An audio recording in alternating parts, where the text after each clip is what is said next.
Okay, good evening, everybody. I'm going to call to order this regular meeting of the Perrysburg Board of Education on this Monday, November 20th, 2023.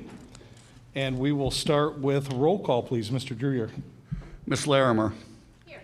Mrs. Eubank. Dr. Reffert. Here. Mr. Pullman. Here. Mr. Bennington. Here. Next, please stand for the Pledge of Allegiance. I pledge allegiance to the flag of the United States of America and to the republic for which it stands, one nation, under God, indivisible, with liberty and justice for all.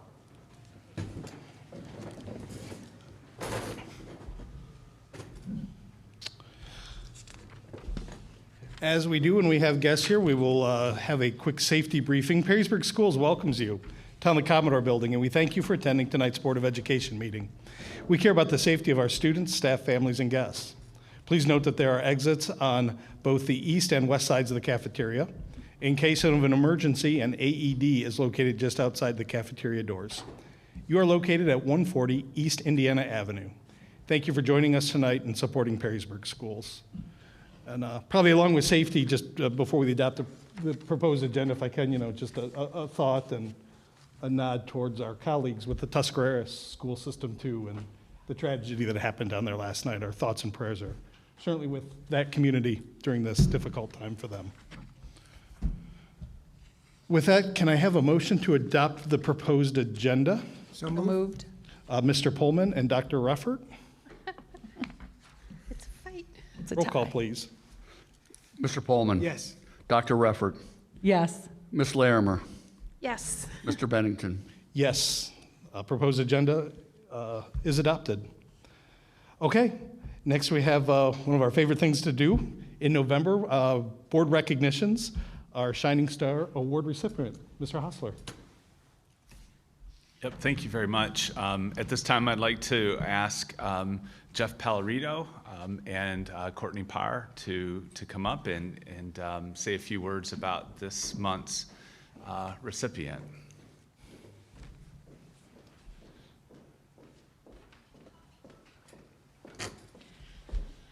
I'm Courtney Parr, the Director of Transportation, and I get the honor of introducing Leslie Bear.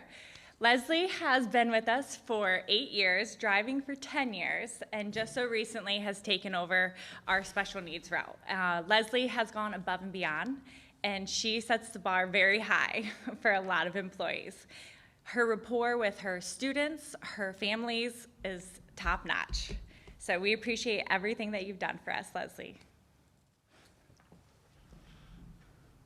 All right, and I might talk all the time, and any of you who've been in a meeting with me, usually not short for words. So I was struggling because I'm like, okay, do I read the nomination? Do I just talk about why she's awesome? What do I do? And I know early on in my administrative career, you always have that idea of, well, any email you write, you better write it with the mindset that it could very well be read at a board meeting. Well, that's not what I had in mind with this nomination, but that's where we are today. And actually, if this is going to be my one email of 15,000 a year that gets read at a board meeting, I'm going to go with that as a positive. It was my pleasure to nominate Leslie Bear, and I do thank the committee for their consideration of her, because I do know sometimes in special education, we don't always have the widest reach. We work with a very small percentage of our population. So to see Leslie get honored and knowing what a part she is of our special education team and the transportation team, it really does mean a lot to me personally. Mrs. Bear exemplifies the Jacket way and demonstrates the characteristics honored through the Shining Star recognition. Leslie drives students with significant disabilities to their educational providers and programs. She is an innovative problem solver and shows relational success with students who often could not be successfully grouped in a classroom setting, despite significant staffing and the skill of our teaching staff. What makes this exceptional is she forms these relationships and implements creative strategies and supports while driving a bus down the highway. Leslie knows what every student likes, what calms them when they are scared, when they're agitated, who their parents and support personnel are, medical limitations, safety plans, and how best to communicate with them. When stressful situations arise, she partners with transportation, special education, educational providers, service providers, parents, and even law enforcement with ease, confidence, and above all, empathy. She approaches situations with an assets-based lens and sees all students as jackets. Her role in a student's educational success cannot be overstated. She is a linchpin in connecting students to educational services who have multiple barriers to communication and transition. Leslie can connect with a student using whatever methodology works for them. She understands that a student's lack of verbal skills is not a lack of longing for human connection or relationship. Leslie has never seen something as too daunting or not within her influence to support. Most importantly, she sees all students as our students. Ms. Bear makes the community and education accessible for jackets with the greatest needs. She is a perfect example where depth of influence cannot be overstated or appreciated. She is a difference maker for a handful of students who need a warrior to overcome the challenges they face. When students experience life changes, which can be scary and unpredictable, Leslie bends over backwards and volunteers to provide the consistency students need. And I guess just in summation, our back to school started off with "You Belong." And I know sometimes as a member of an IEP team, it is really hard to make that choice that a student requires something that we can't provide in one of our buildings. And sometimes that brings with it a lot of challenges and a lot of concern and a lot of worry. And knowing that Leslie is going to be one of the people who helps make that connection between that student and the educational program that will work for them brings so much comfort to our families and means so much to our students and so much to me personally. So thank you, Leslie. And it is with pride that I would like to introduce you as this year's shining, I don't even remember the name of the award, Shining Star Award winner. Yes, come on up, I'm done.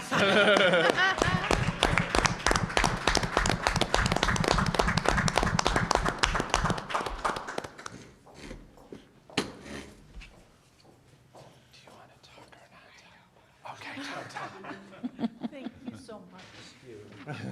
That's amazing. Congratulations. Certificate for you. Are we doing official things? Jeff, you Okay. gotta get Official thing to into. memorialize this.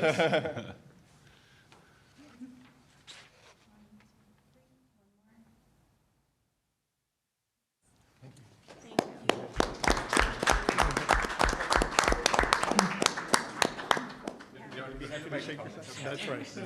I should.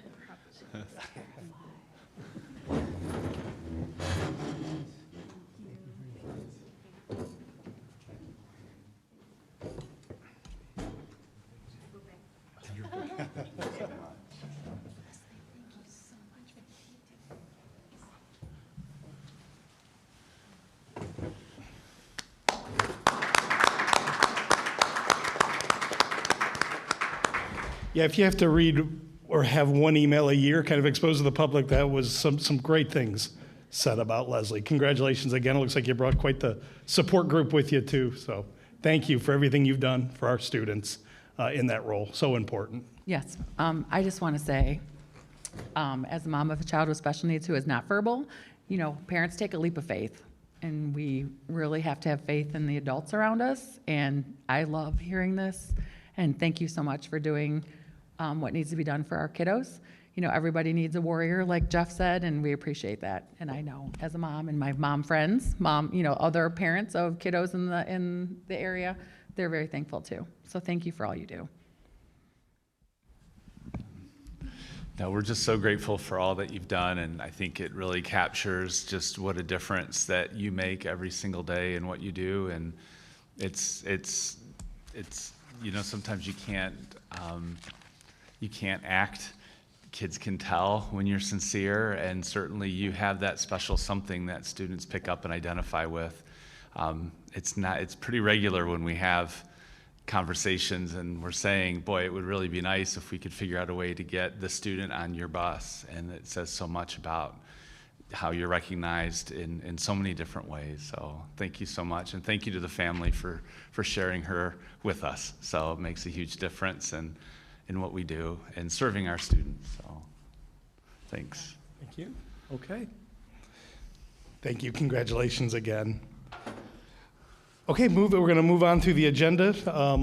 This is the time that we have the 5-minute break, 10 minutes into the meeting. So I think we're safe to dispense with that, although you're welcome to get on with your evening unless you want to sit and hear the rest of the meeting, which you're good? Okay, all right, understood. Yeah, thanks.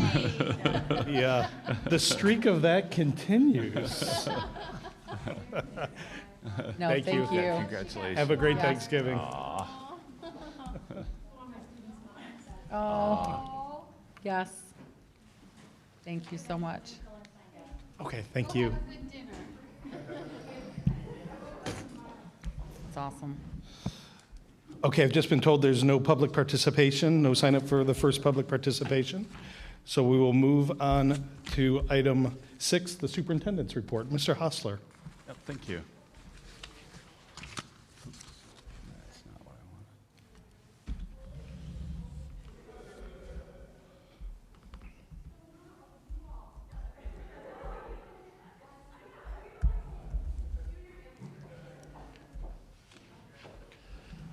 No, it's certainly great to recognize somebody so special, and that's a great way to start the meeting, and especially a few days away from Thanksgiving. It's just another reason why we're so thankful for so many of our staff members, and what a difference each one plays in the lives of our students. You just never can tell. And, Absolutely.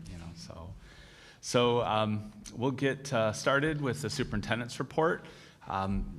Starting off with the holiday season approaching, we know that Giving Tuesday is November 28th, so just around the corner.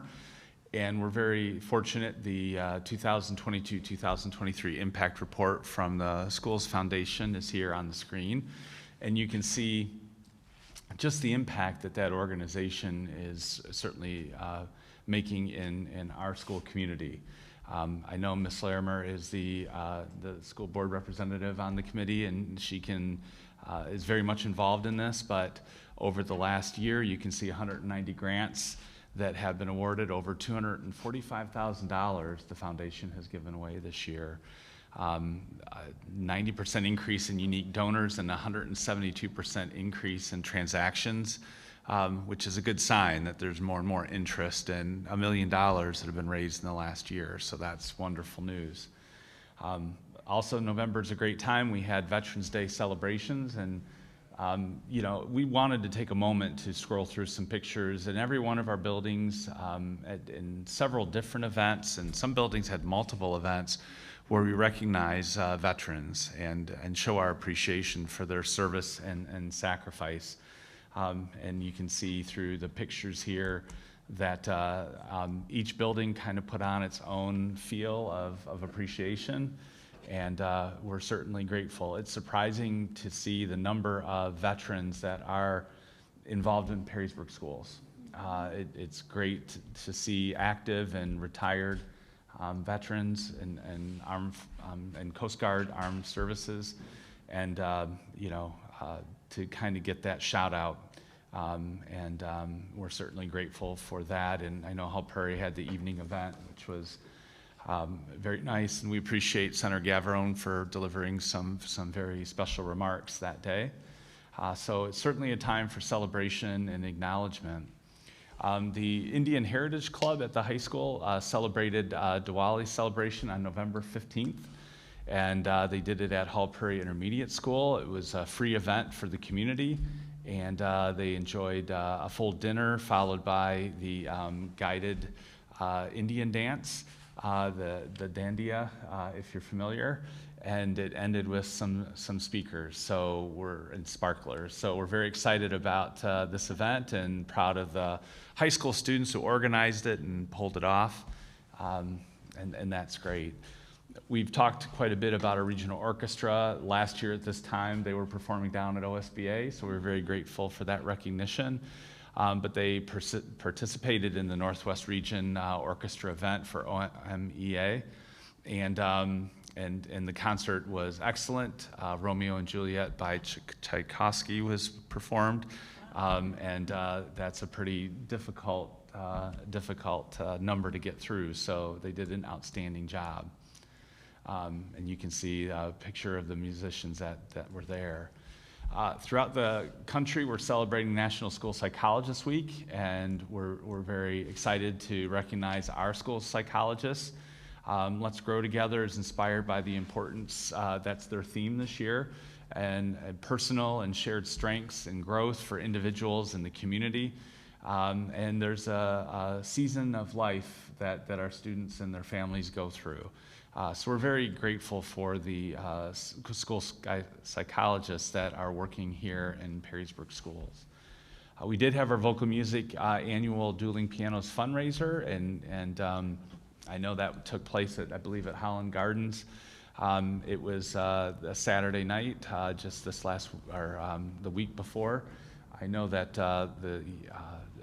the president of the Boosters was very pleased with the event this year.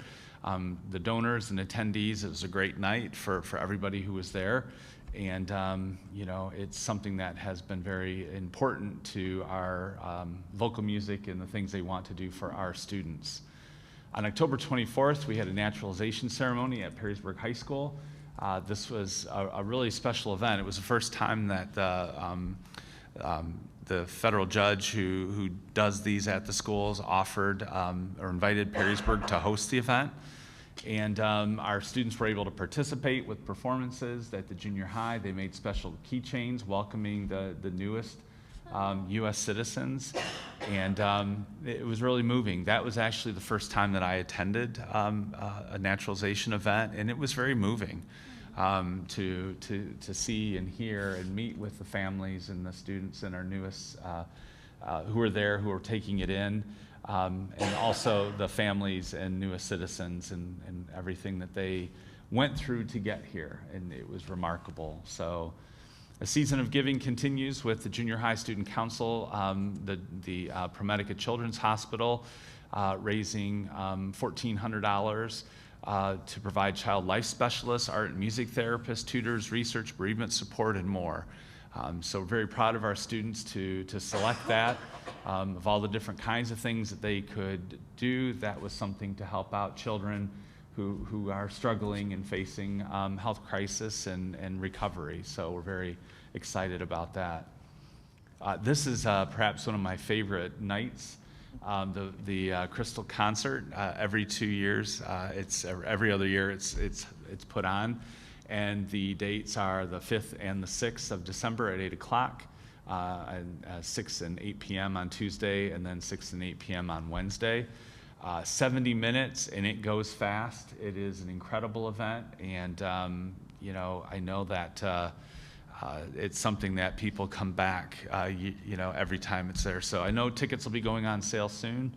So today, so make sure you get in and buy them, because I know we sell out certain parts of the show. So kind of keeping the theme of performing in fine arts, we had a graduate who graduated last year, you know, Lacey Pierce, who entered a contest last year as a high school student, and was selected and has a display now downtown at the UT Center for Visual Arts, located at the Toledo Museum of Art campus. And she'll be there, you know, with her display. And we're wishing her all the best as she pursues a degree in art. And certainly that's something that is exciting to see. We have talented artists, but we know that. But it's certainly great to see when they're recognized outside of our borders as well. Also, we're getting ready. It's incredible to think that we're talking about kindergarten for next year and next year's school year, but in the cycle of school, this is when that planning takes place. So next year, we'll be transitioning to ADK for all students. In the past, we've offered it for a fee. Parents had the ability to stay in half day or pay for full day, but next year, and I know that we've spent some time at previous board meetings discussing that, and it's great to be at this point where we're beginning to actually put that plan in motion. So we're grateful for that, and also, you know, for the funding that has been able to make that possible.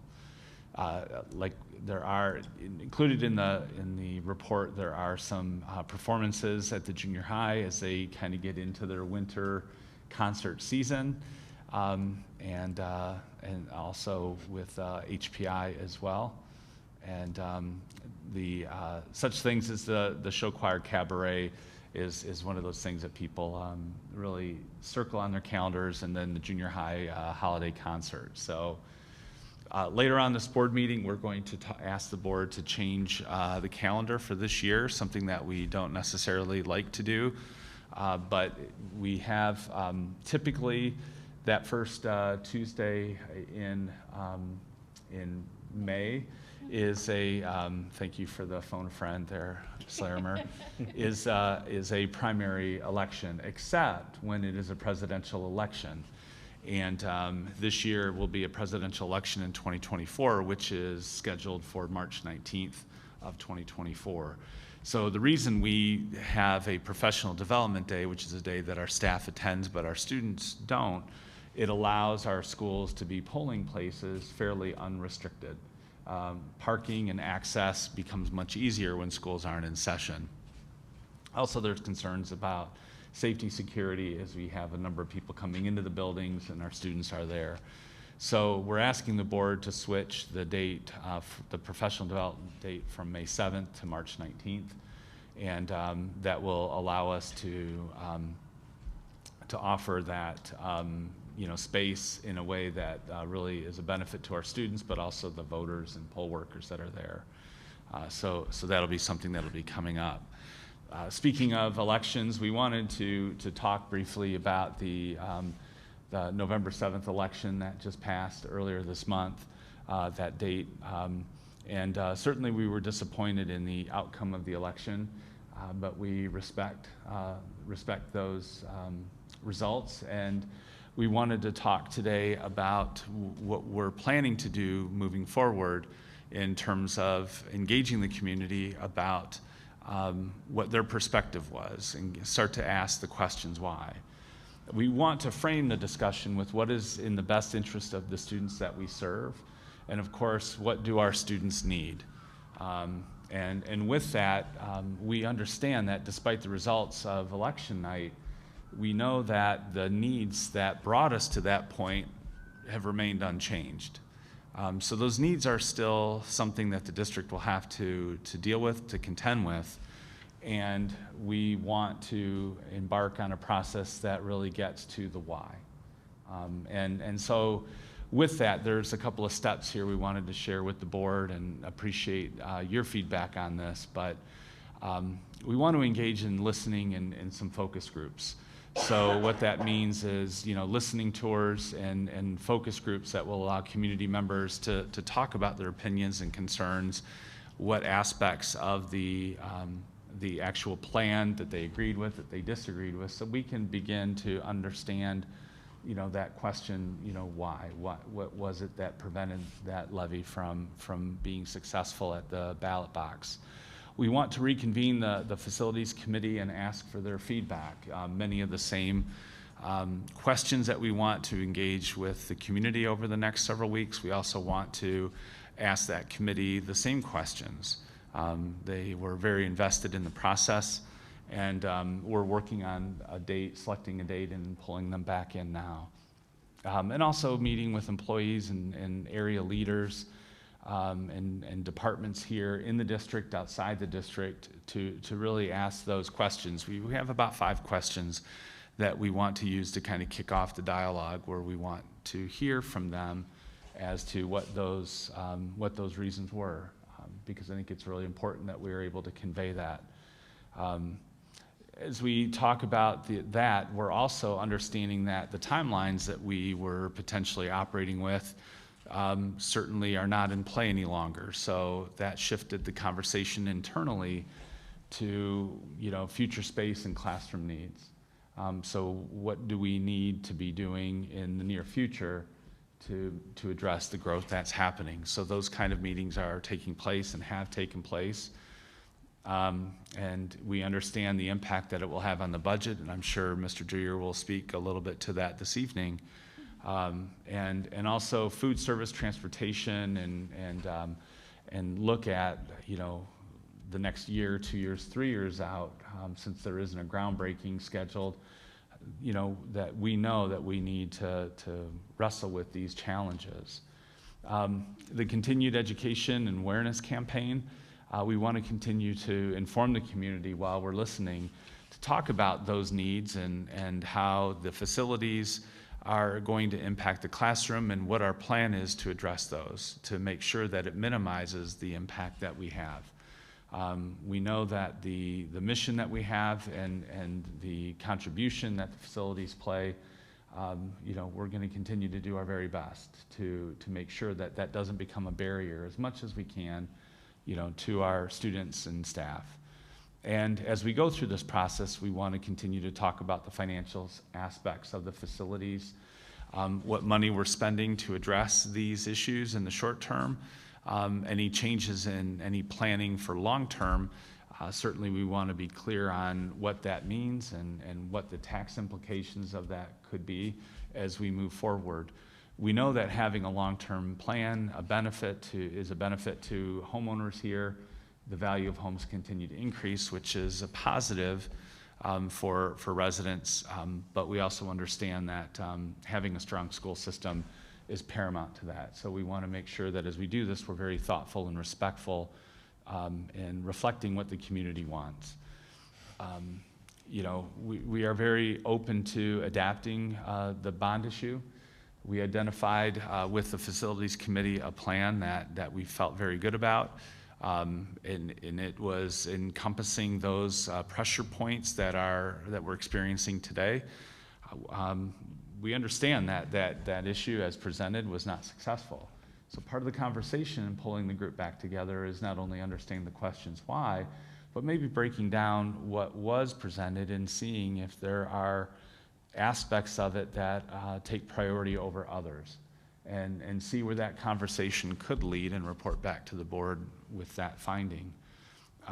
The continuing to keep the community informed of this progress and keeping updated as we go through the conversation is important. We wanted to take a moment just to kind of snapshot, because as we talk about things that we're looking to do, you'll hear in the 5-year forecast, money being set aside for facilities. We just wanted to share a little bit about, that why. So on the chart here, you have the name of the building, the year that it opened, its capacity as designed, whether or not there are trailers, and then what the current capacity is of that building this month. And you can see that, that the most of the buildings, those pressure points that we talked about are certainly present. The high school, of course, 1,600 students, we're at 1,731. And we'll talk in a moment a little bit about what that means and operationally, and they do have portables. The junior high wasn't reflected with this bond issue except for renovations because of the age, 1964, but we weren't looking to expand it. Hall Prairie, our newest school, same situation, but Fort Megg's designed to hold 475 students, so the hallways, the bathrooms that are inside the building, the lunchroom, all designed for that capacity of 475, and we're at 469. Woodland, the inside designed for capacity of 350, and the current enrollment at 595. Frank Elementary, 400, we're at 481, and then Toth, which has the most space, still has room for growth, and so we'll talk a little bit about that as we start to bear out some of those plans. So at the high school, what does that mean? And at the high school, we currently have approximately 15 teachers that are on carts. So faculty of probably 110 teachers or so, 15 that are on carts. And what that means is they travel from classroom to classroom. My first year as a classroom teacher, I was a traveling nomad. I had a cart. I went, and what that means is when a teacher has a planning period and they don't have a class, you as a traveling teacher occupy that classroom. So if you are a language arts teacher, you might be in the science wing. If that's open, you might go downstairs. You might be in a math classroom. You're moving around in occupying those classrooms that are available. There are 3 periods of the day right now where there are no open classrooms. So if we added a teacher, the high school would be in a situation where we don't have a vacant classroom 3 periods out of the day. So what that means is we would be looking to cannibalize space somewhere or designate an area that isn't for classroom purpose into a classroom to accommodate that space. So that is one of the challenges, and that will drive the addition of portables when we reach a point where there just isn't any more room to operate, and then that will lead us to, installing portables. So, and so that's it. The expansion of the early dismissal and late arrival also has helped alleviate, but that means students arrive late or leave early who are eligible to do so, something that we've been very limited in the past in doing, but we've expanded that to 2 periods for seniors that are eligible, and then 1 period, for juniors. So that's something that's happening now at the high school. At the elementary schools, as we showed, Fort Meigs and Woodland are beyond capacity, and we do have a lunch hour at Woodland where there are more students than what that design for that space was built for. The restroom capacity at the elementary school. So when the buildings are built for, even though you're adding on to the outside of them, it doesn't change the inside. So I think a great example of that is we saw Woodland was well over the capacity. At Woodland, there are 9 female stalls, and then there are 10 urinals and 13 stalls for boys inside the building. That's it. And so when we talk about making those changes, outside the building with adding portables, we know we can't easily change the inside of the buildings. We know that increased class size, when there is no classrooms available, where do we move students? We've begun to look at, again, at the elementary level, Encore, your STEM, your art, music, PE, obviously our Encore classes, but some of those may end up being moved on a cart as we need to reclaim the music room for a classroom instead of breaking down and purchasing that portable. So we'll cannibalize that space first. Intervention staff in those few buildings where they have their own classroom, we've already begun to double up in space. So you'll have 2 teachers working with their own caseloads inside that same classroom. And when we talk about redistricting, we're only limiting it to as new kindergartners come on, registering those families. We have to look at those buildings and where there is capacity, which we do now. So this isn't necessarily a wholesale change to what we've done. And you have McKinley Woods, for example, where one part of that neighborhood is designated to one elementary, another part is designated to another elementary. We're going to continue to do that where we have to.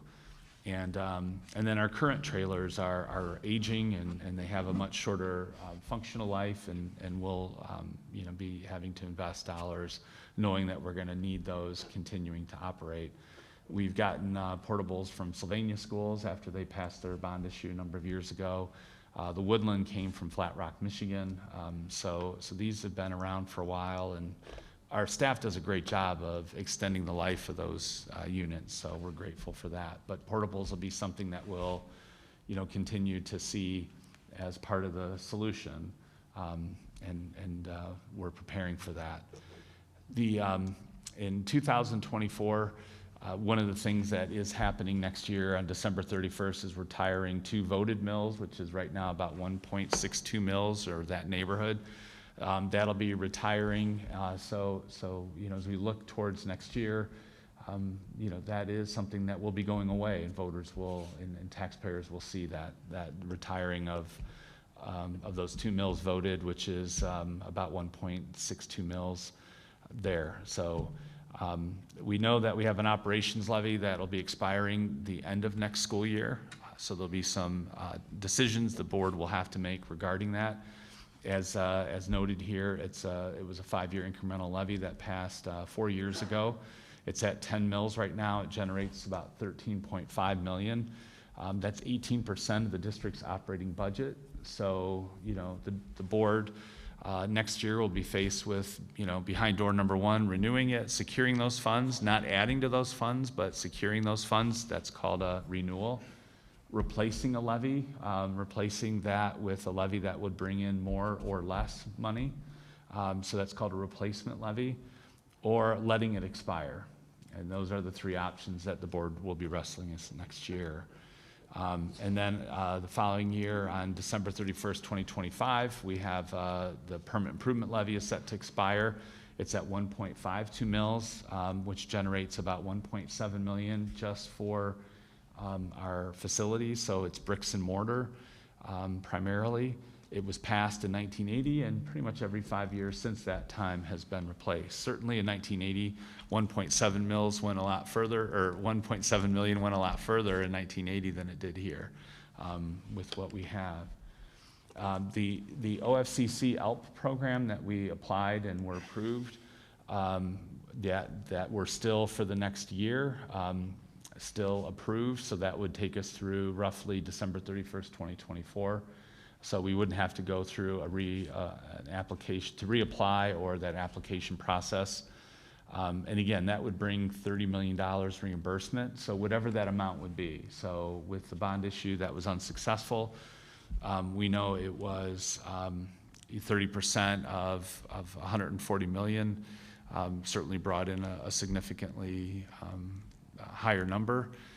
We know, let's just say if it's significantly less, $90 million project, that would bring in $27 million to keep with that. So, so the ELP program is still on the table for the board to consider in the future if it would like to.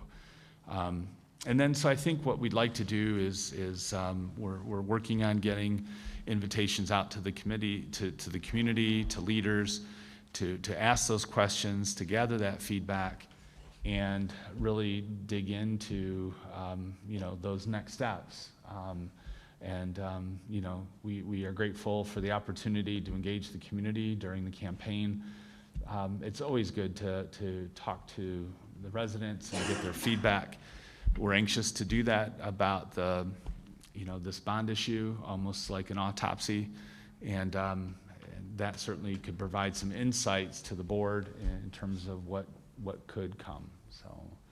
So with that, I'll turn it over to any comments or discussion that you may have. So thank you. Yeah, I had a question, Tom, about the calendar change. Something that I've learned being on the board, that any simple answer or suggestion that I come with always has a series of dominoes behind it that I still don't necessarily see. Are we having to create a bunch of falling dominoes by moving that day? I mean, are we too far into it? What's the fallout from moving it? I think that's a very good question. I think the first concern is, families plan in advance for different situations. So childcare and other considerations, that May 7th is circled. Switching it to May 19th, might be disruptive to some families. I think that impact will be limited because students will be in school on Monday. They should be in school on Monday, and then that holiday in May, or for them, it's a holiday. It's a non-day. So You mean March? Well, May 7th, and I was going to flip to March. So okay, families gotcha. who might say, well, you're going to be in school on Monday. We just have to find a sitter, or, we're not going to make any long weekend plans because you're going to be in school for the rest of the week. And so we're hoping that families didn't make too many plans that far out, and then not send their child on that Monday, May 6th.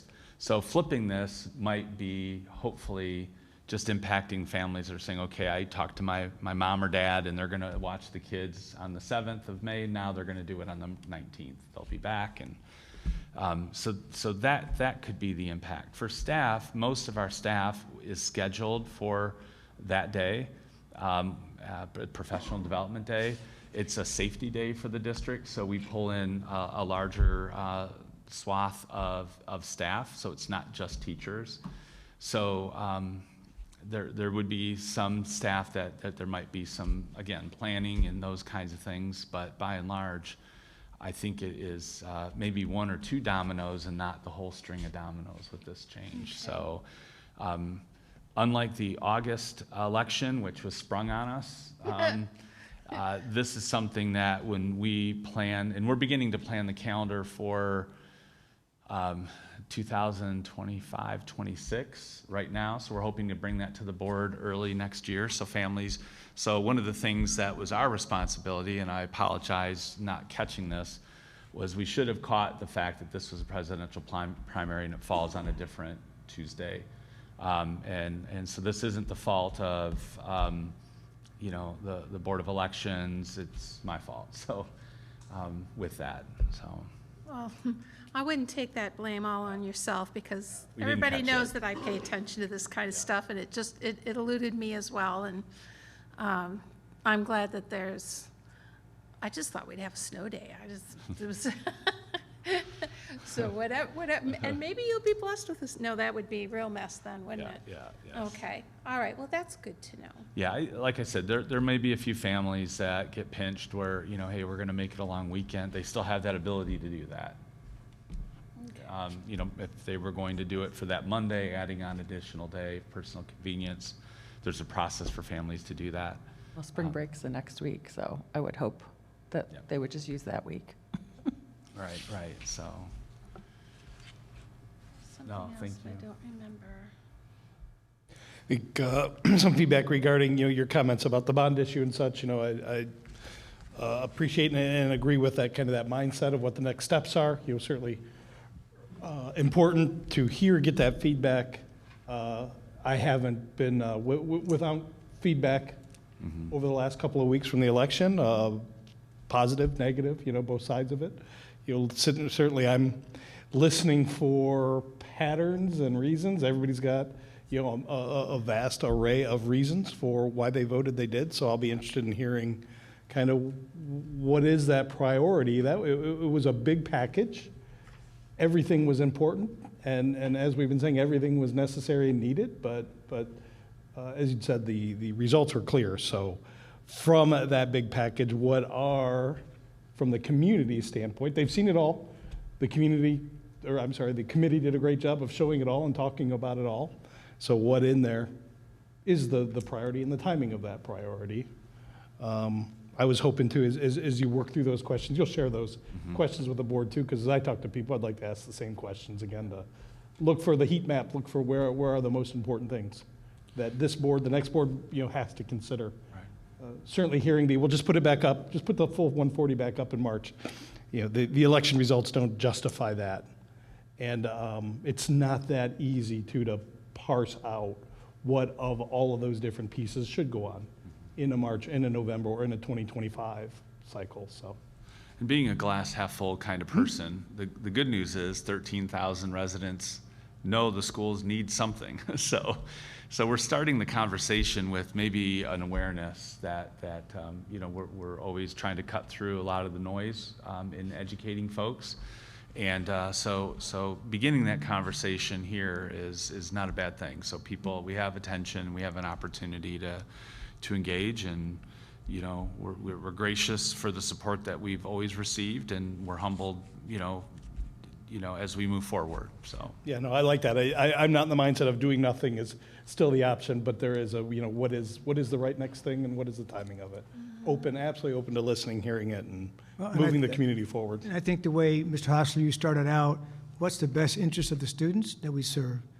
And what do our students need? And when I look at the number of classrooms we still need, that hasn't changed. The growth in our district hasn't changed. Having used a cart myself as an educator, it's difficult not only for the staff who's on carts, but even the students who are waiting for their teacher to get there, beating traffic through the hallway to get to that room.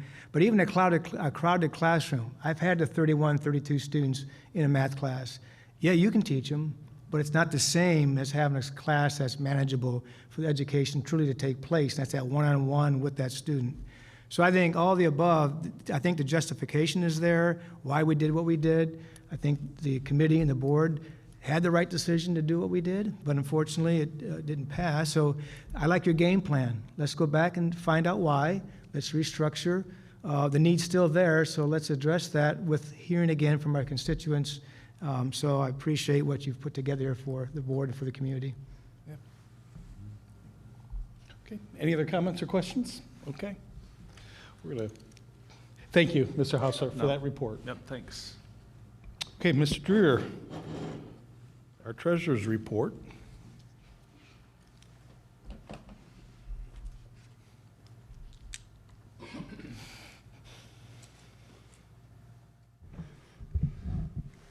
All right, so before I get started, I got some useless information rolling around in my head. I just needs to come out.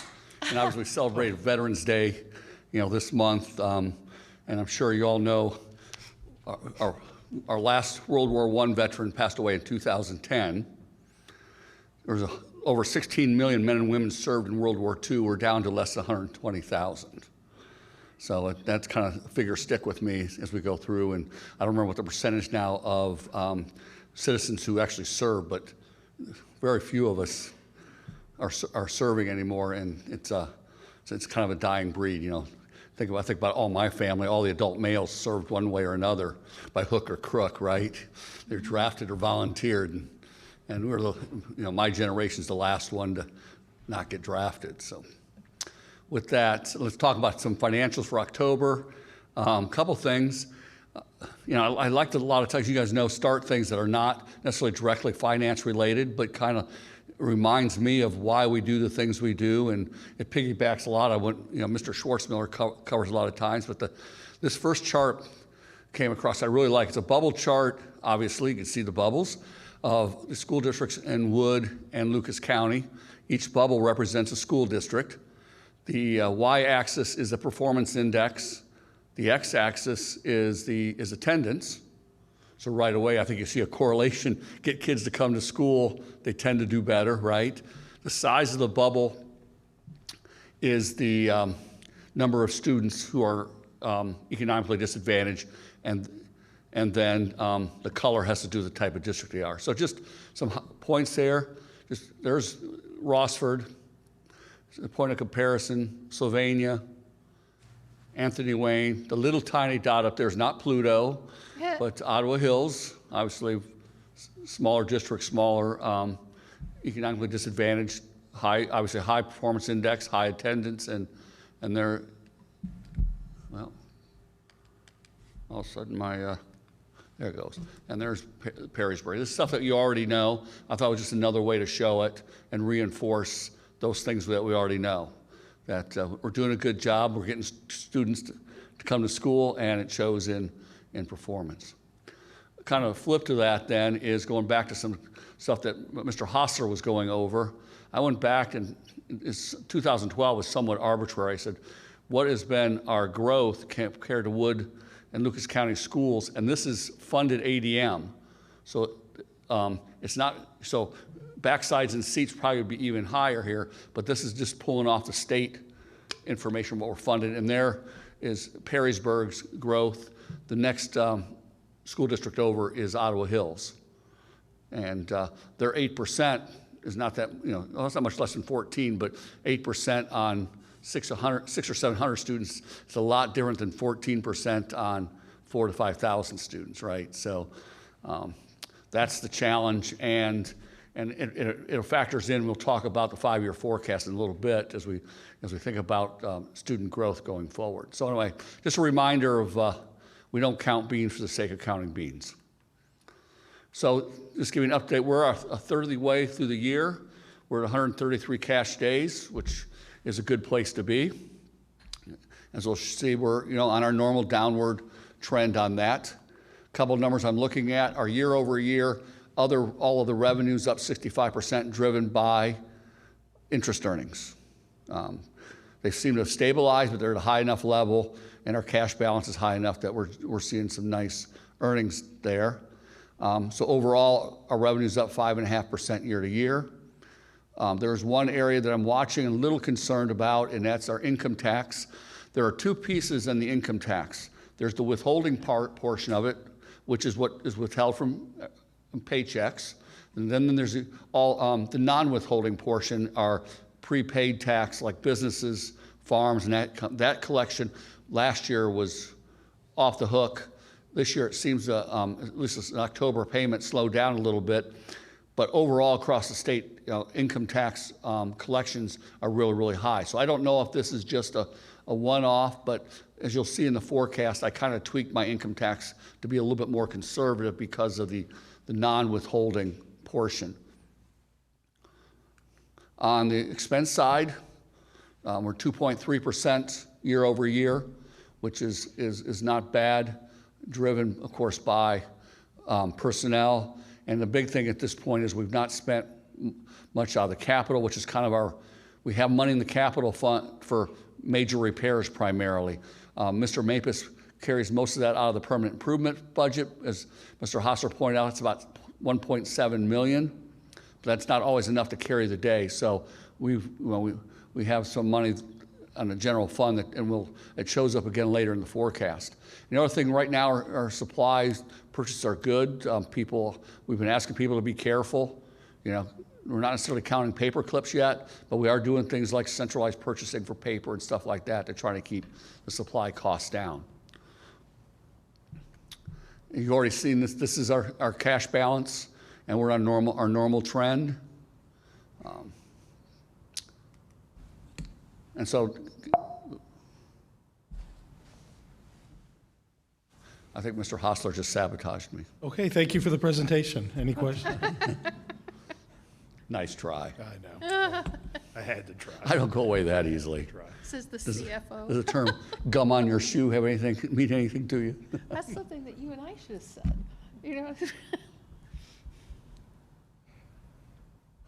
All right. At least it came with cool sound effects. I'm impressed with that. That was very nice. Nicely done. Okay, so let's talk about the 5-year forecast. I already went through this in detail at our work session. I'm just going to hit some of the key assumptions and some of the things I've changed since November 1st and why I've made these tweaks. I'll show you what the impact is on the forecast.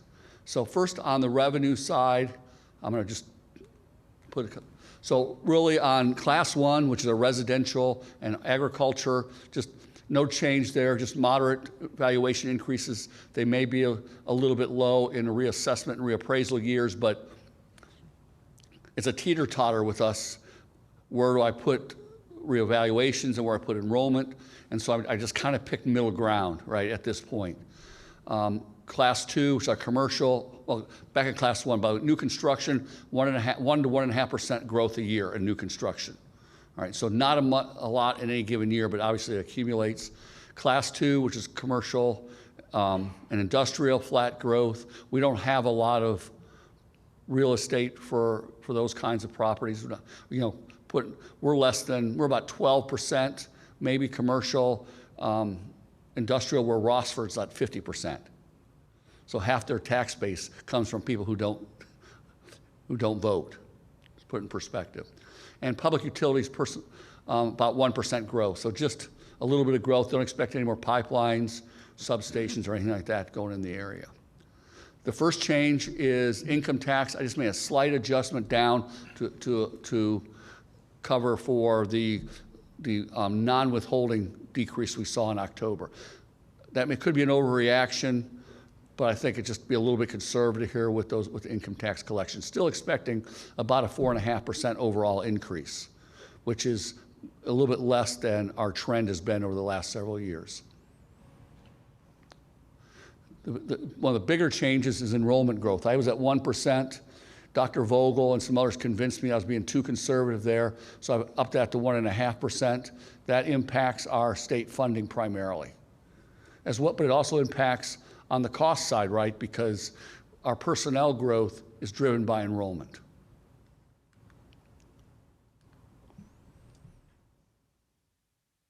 I'm starting to take this personally. I thought we were a team.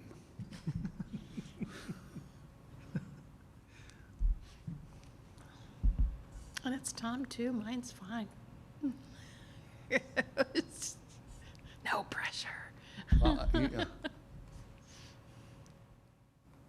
Tom, if you want me to sit down, just say it. We can be direct with each other. This is requiring me to work, Randy. All right.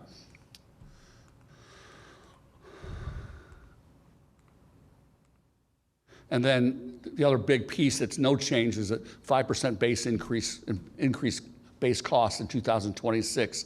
That's when the new biennium will happen, and that the state legislature will continue to implement the Fair School Funding Plan, and that we'll see a base increase. That actually, from a state funding standpoint, that's the single most important piece for us. And then obviously we've already talked about tuition-free all-day kindergarten. That impacts our revenue. We've already talked about it. That's $750,000 in tuition that we'll no longer collect, but we'll get it back on the state funding side. And of course, I'm anticipating lower interest earnings. Interest rates, if they stay this way, that's fine. We'll accept it. But if nothing else, our cash balances will be dropping, so we'll be earning less. On the expenditure side, no major changes in any of the big categories. Base salary, there's 2% built into the bases. We're going to negotiations with the teachers. That 2% is already built in. No administrative ads, and I should probably put no administrative ads at this point, because I think it's unfair to say it's not going to ever happen, because you start looking at those enrollment numbers at the elementaries. We got elementary schools approaching 700 students, and for one administrator in that building, it's probably not reasonable, right? Adding administrators is a 4-letter word. I get that. We understand that. We don't want to, but at some point in time, we got to continue to have OTES and those other challenges on the building leaders. We're going to have to talk about more administrators at the building level. Right now, health insurance increased 5% this coming calendar year. That's set, and tonight on our resolution to approve those rates, 4.5% in health insurance and 10% in dental. Dental we've not raised in a number of years, and 10% increase in dental is not very much. It's relatively really small compared to the medical. But I've got 10% built in the following years, which is closer to the national trend. And then no change in state retirement requirements. I only bring that up again because there's folks in the state teachers retirement pushing for a higher employer share, moving that up from 14 to 18%. At our current salary payouts to certified staff, that changes over $600,000 a year. Wow. All right, so it's not nothing, right? It's very, very significant. And then purchase service supplies, pretty much inflationary increases. We may have to tweak that as we go in May. We're seeing more pressure again on the purchase service side for special education. Just the ability to attract paraprofessionals and those kind of things. I may have to tweak that a little bit. Right now, it's significant, but not enough to tweak the forecast.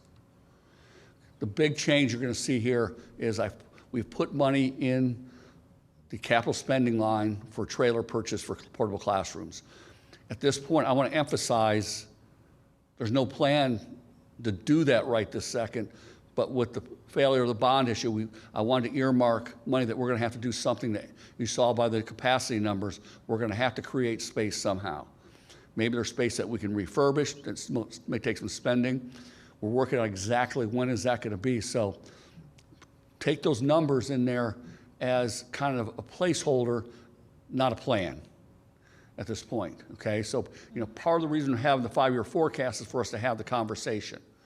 And as we continue to have discussions with the buildings, looking at enrollment, how are we going to move students around, we'll be able to more clearly define what we're going to do there. We're looking at spaces right now that potentially we can refurbish to use instead of buying a trailer. So we're looking at all those options at this point. So on the revenue side, the income tax little adjustment I made. Now, a little adjustment, you look at a couple $100,000, seems like that's not so little, but on $11+ million in revenue, it's just a small tweak. And I'm hoping that I'm wrong. I'm being too conservative on that, but I thought I'd better safe than sorry at this point. And then on the enrollment impact on funding, you'll see that by 2028, that increased enrollment's generating, over $600,000 in additional revenue. With the overall cumulative impact, just the revenue over the 5 years, just a negative $600,000. So those tweaks are kind of offset each other just by a little bit, and again, 600,000 is not nothing, but on 70 million plus revenue, it's less than, 1%. And again, just to clarify, you're showing us I like this table, this slide here. This is showing us the changes from the 5-year forecast you presented at the work session. Right. Versus Right. your updated assumptions. Right, that you just walked exactly. Sorry, I wasn't clear enough. Thank you for clarifying that for me, Mr. Bennington. On the expenditure, the same thing. There's only one thing I really changed, and that's this capital line here. And I got major repairs, trailer purchases. Again, at this point, I put money in there as placeholders. We'll probably have to spend a little bit more for other things coming up, just looking at the pressure on the PI fund. But the big thing is down here. That's about $2 million over the next 5 years, and that's just conservative right now. If our enrollment ends up being greater than what we anticipate, it's going to put more pressure on these numbers. And again, my enrollment projection about 1.5%, and Dr. Vogel thinks it's going to be higher than that. But I'm trying to find the right balance of his optimism but not being overly optimistic. So back in November 1st, this is nothing new. This was the original November 1st forecast. The cash balance before the levy replacement. And you can see we're good these next couple of years. And then we go south pretty quickly. The next line is if we replace the levy as is, about $13.5 million generated. So no new taxes, in other words. And so you can see where our cash balance would be, and at $7.3 million at the end of fiscal year 2028, which is, we have cash balance, but that when we start getting to that year, we'll have trouble making payroll in the winter. But we have to do short-term borrowing if that comes to fruition. So, but not horrible, obviously. This tells you, we could, as we get into conversations about what to do, if we don't know new taxes, we're probably, and assuming that we made no reductions, okay? Because I think the conversation probably is, if you go no new taxes, there's probably going to have to be a conversation on what expense reductions you're going to do on top of that, so that we're not, deficit spending at this large amount. So that's where we were, okay? So remember that number, $7.33 million. And of course, there's no other levies modeled in here. Okay, so where are we now, taking what I've already showed you? Again, looking at these 2 years, still pretty good shape, but we are negative without replacing the levy. We're out of money in 2026, which obviously can't happen, right? We'll have to do something, and I'm sure we'll be more proactive than, well, we will be more proactive than this, but if we replace the levy, we're kind of okay, but we're 4.3, so about a $3 million shift. And that's, of course, we saw that, right, with the trailers and that kind of thing. We would definitely be robbing Peter to pay Paul at some points during that year. But again, we're not showing any reductions of expenditures, which if we're in that situation, obviously, we would have to be doing something. And again, we're not modeling any levies at this point. And so I'm trying to tee this up, is that we're starting to have the conversations what we want to do next November. And Mr. Hostler's already teed that up partially. Replace as we are, no new taxes, increase it, or do nothing. And you can see doing nothing, as we talked about last month, is an option, but the price tag to do that is going to be the reduced $20 million, for example. Think about that. The rule of thumb for I like using certified staff just because it's an easy number. It's about $100,000. So that's 200 certified staff members. Now, I'm not saying that's what's happening. Please, no one say, oh, we're going to reduce 200 teachers. That's not what's going to happen, but that's the equivalent of what we'd have to do. So that's where we are. Any questions on this? Make sense? Are you good with the assumptions? I think they're conservative enough, but not too conservative at this point. And of course, we'll be tweaking and talking about it as the year goes on. I like too the fact, if you look over the years, salaries and benefits, 85% of the budget, and that's 83% right now is what you've got forecasted. Yeah, it's one of those things in my world that's a little bit high, but I don't see how you want to be. 85 is like the high end. You want to be somewhere. You'd like to rather be down in the 70s, but it is. I don't know.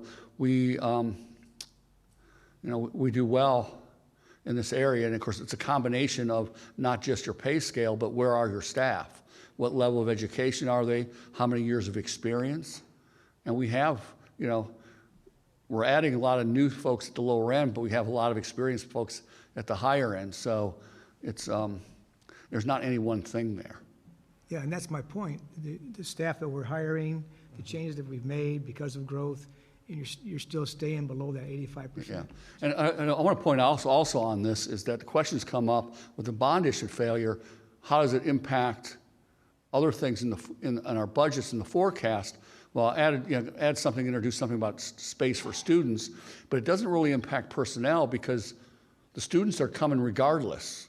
And what's driving the bulk of our personnel costs are our new students, right? We have obviously base increases and steps for staff, but we're also adding $1 million a year for new staff, $1 million plus, that really is correlated to increases in enrollment. Which are generally the same assumption this board has seen year after year. As we were talking 3 years ago what the increase in the number of certified staff would have to be over the next 5 years, and we've still been holding to that plan year over year. The new buildings wasn't going to be driving a large increase, any increase in the projections of the teachers. There would be some tweaks, some incrementals on. When your 1.5 goes to 2%, But it wasn't driving the bulk. The bulk is driven by enrollment. And other things, not just enrollment overall, but you think about last year how many intervention specialists we added. That's because the number of students who need those services. It's not by the total number, but specifically on student needs. And the fact is, our special education group does a good job. People want their students to be in this district, and that has a investment tag to it, right? And that's what we're doing. Well, the other thing to bring up, speaking about staff, we're talking about the mental health of our students too. And look at what we've done with counselors, psychologists, social workers. We've done so much more to help with that issue in our school district. So when you think about staff, it's not just a teacher, it's much more than that. I know it's transportation, it's maintenance, it's the administration, what have you, but also not only the academic needs, but the mental health needs. We continue to work toward helping our students out with that, and we still maintain below an 85% of the budget for staff.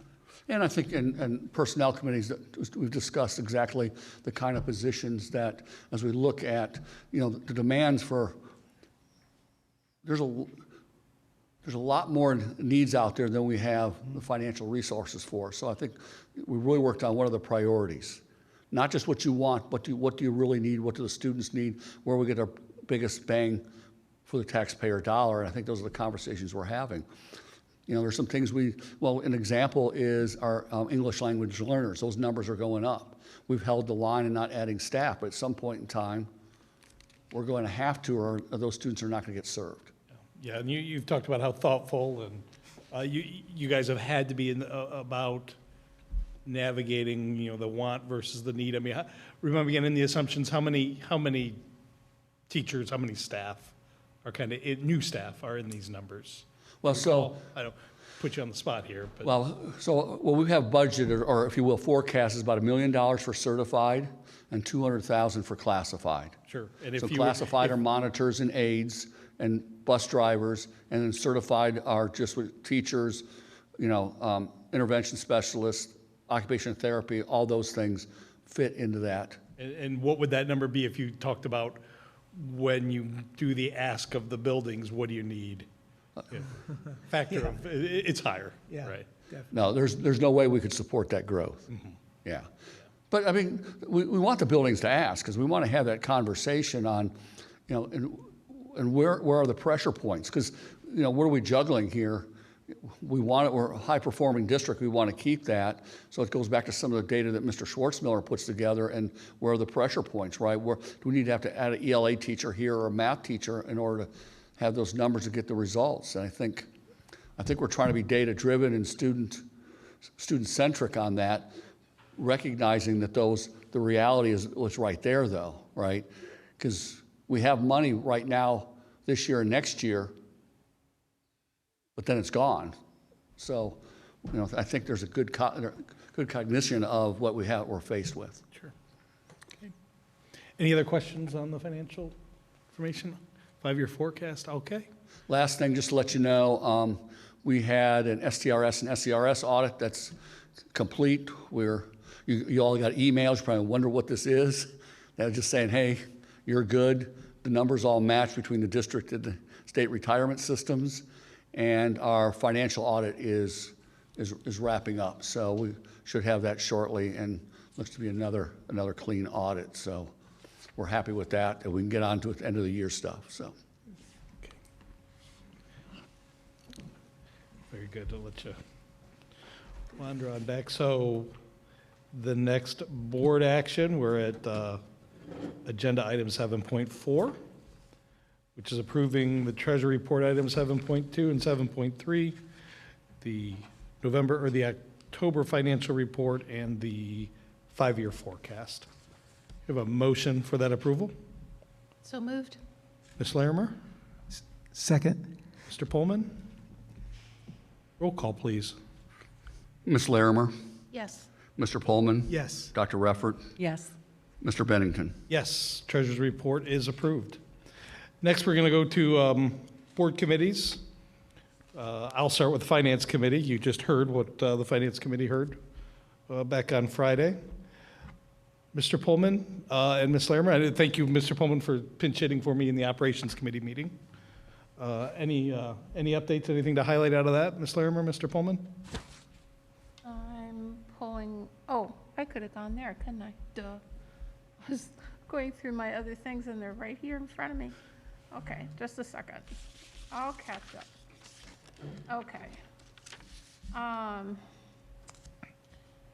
When I read these quite a while ago, so now I'm reviewing them real quickly here.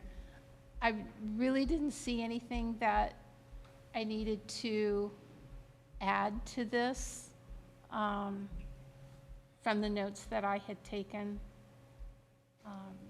So I think unless you have any questions, I think we're good.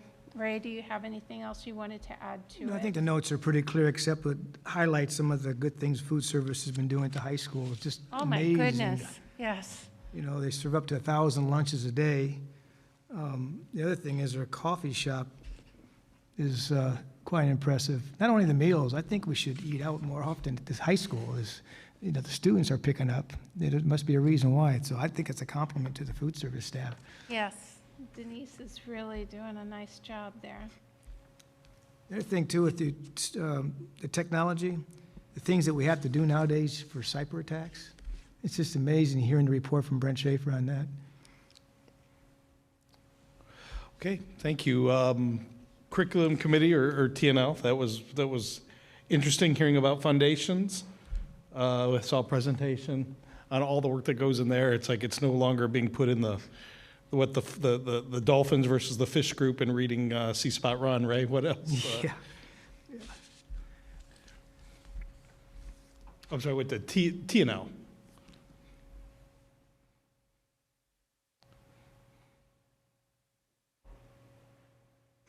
Ray, anything else you want to Just pull the out? whole idea of foundations, just you folks on the committees, Sue and Dr. Reffert and our newest board members come January, curriculum is by far, it's so much, it's so involved, and it's so interesting, and then you forget a lot of what we talked about with respect to all the nuts and bolts, but the foundations that we heard about, which simply means, fun with students, and establishing that foundation for the reading, spelling, and handwriting, it just amazes me. So when we were all in school, how we learned to read. How did we learn to read? Compared to what the kids are doing now, it's fantastic what they're teaching our kids in our schools. It's just the environment, the learning style, the fun that they're having, and putting things together to help them read is pretty impressive. So my hat's off to the staff again and what they're coming up with. And of course, there's some programs that are mandated by the state and things that they're trying to stay up on. But other than that, that's what we talked about the whole time with the foundations. And then I see we had a policy committee in November. Ms. Larimer? I'm not on policy. Well, you're not on, Mr. Pullman. That's me. I Okay, I had fun Ray, this you're- month with the yeah, you were committees. busy. Yeah, you had a You were busy busy. month, sweetie. Except about all the fun committees, this is one of the fun ones here. Policy. If you're looking for any questions or, you've got them in front of you there. I've got the drafts in front of me with the corrections made. A lot of it is not so much what the district changed, but what, the state changed. Language changes, so you can go through there and take a look, but I do have the packet that's highlighted if you want to take that home with you, in addition to what you have in front of you. And you did see there was an addition. Did you see the addition to the policy with the headlights? Did you see that? Yes. You all got Yeah. that too? Okay, good. But I have that packet here if you would like to take it with you and see it on policy. Then this will be the first reading. There's a second reading. I believe we'll be voting for it in December meeting. So again, we're doing a first reading of these policy changes tonight. Right. Okay. Thank you. Any other committee work to be pulled out or mentioned? All right, that takes us to item 9, our consent agenda. The consent agenda will cover items 10 through 14 of the agenda. Can I have a motion to accept the consent agenda? So moved. Dr. Reffert? Second. Ms. Larimer? Any discussion? Hearing none, roll call, please. Dr. Reffert, Yes. Mr. Larimer, Yes. Mr. Pullman, Yes. Mr. Bennington. Yes. Consent agenda passes. Next is our opportunity for board discussion. Any new business the board would like to raise? Hearing none. Ray, did you want to talk about PSF? I can, yeah, sure. Yeah, that'd be a good place to do it.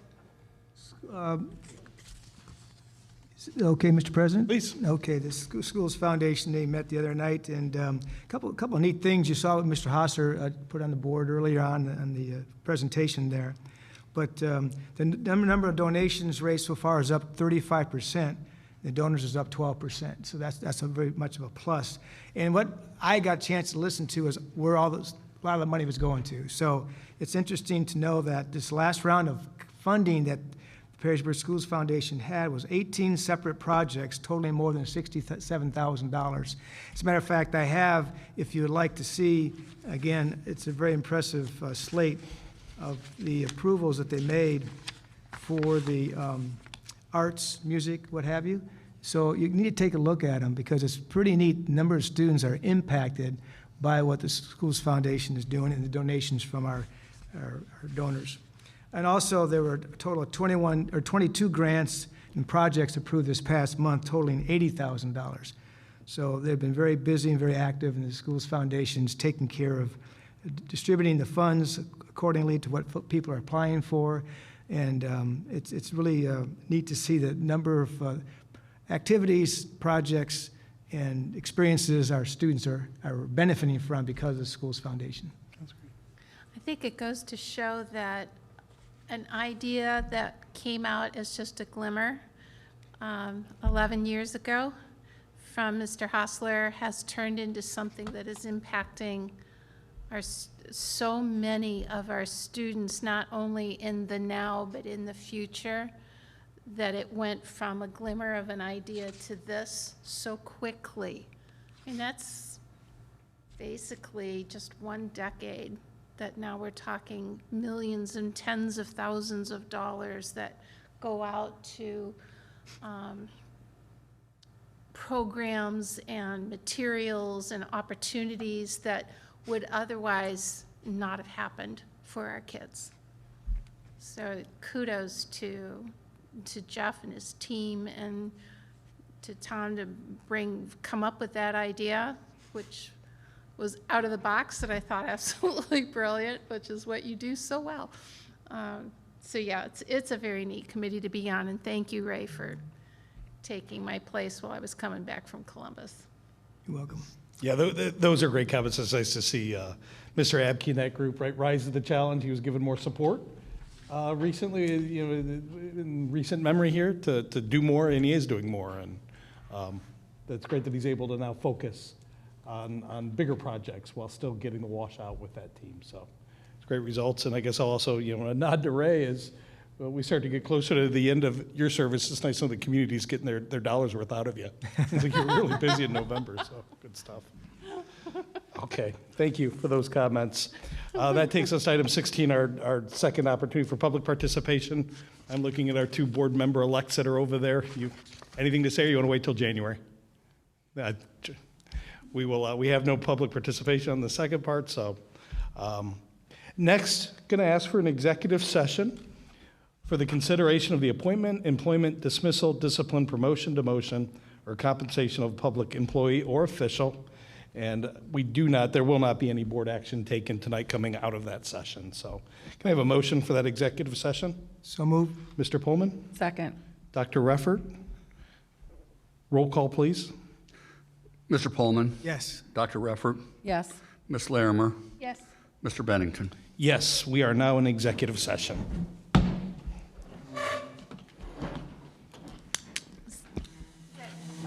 That means a five-minute break, that's right.